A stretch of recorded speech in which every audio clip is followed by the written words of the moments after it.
I can arm kids, teachers, cops, criminals, all on the same workday, without even missing my tea time. I can't believe we've sunk to this level, where videos like this are even necessary. Every time I turn on the TV after yet another mass shooting, my heart breaks. Because you know what the real tragedy is? I'm gonna have to talk to my kids about this. Again. Do you know how uncomfortable that is? Those little faces looking up at me and asking if it's gonna happen at their school? Do you know how that affects me? And then the school sends out those emails. We've reviewed our safety protocols, blah, blah, blah. More paperwork for me. But I digress. This isn't about me. This is about the one group that has it even worse.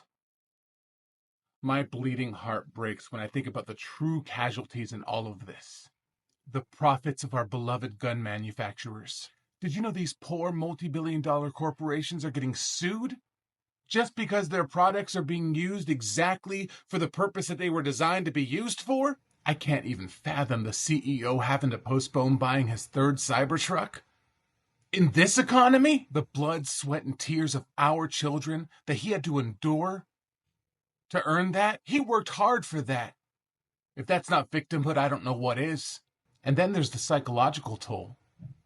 Sure, the families who have lost loved ones are sad, but can you imagine how hard it is for the CEO when he's asked what he does for a living at a party? These CEOs have to live knowing that they are sacrificing our children for profit and then continue doing it day after day after day while knowing that. I mean, who's the real victim? And after every tragedy, these corporate heroes have to wait a full 24 hours before launching their buy before it gets banned sale. 24 hours!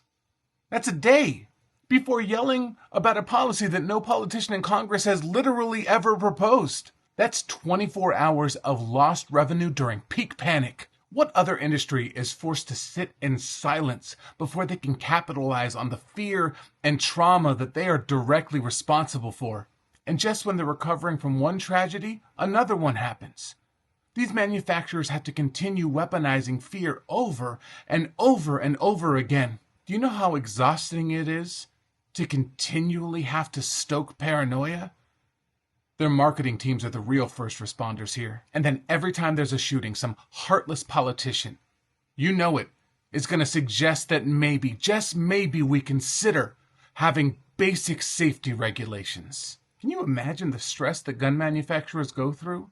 Worrying that after tragedy after tragedy after tragedy after tragedy, that one day someone might consider doing even a token gesture at stopping those tragedies from occurring. So these corporations have to funnel millions into lobbying just to maintain the status quo. That money could have gone to executive bonuses.